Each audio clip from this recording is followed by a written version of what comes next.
Hey guys, welcome back to my channel, and today I want to talk about herbs for immunity. I have a cabinet full of herbs, and herbs are just one of Earth's oldest medicine for the body. So let's take a look at some that can help with immunity. First up, elderberries. They are packed with antioxidants and vitamins that boost your immune system. They can also help tame inflammation, lessen stress, and help protect your heart. Astragalus provides deep-level immune support at the cellular level while also assisting the body in adapting to daily stress.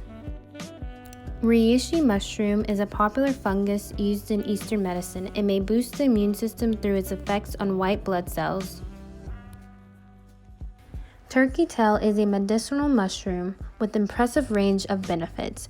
Turkey tail may improve gut bacteria balance, which can positively impact your immunity.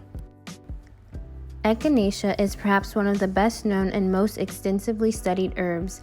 It is used to support acute and continual immune health. Curcumin, found in turmeric, helps activate white blood cells and downregulate pro-inflammatory cytokines. So I hope that video helped. It was very short and to the point, and I hope that you opened your eyes to some new herbs that you may have not known about. I know elderberry is all the rage right now, but try some of these other herbs and try to incorporate them into your daily life. Thanks so much guys for watching, and I'll see you in my next video. Bye.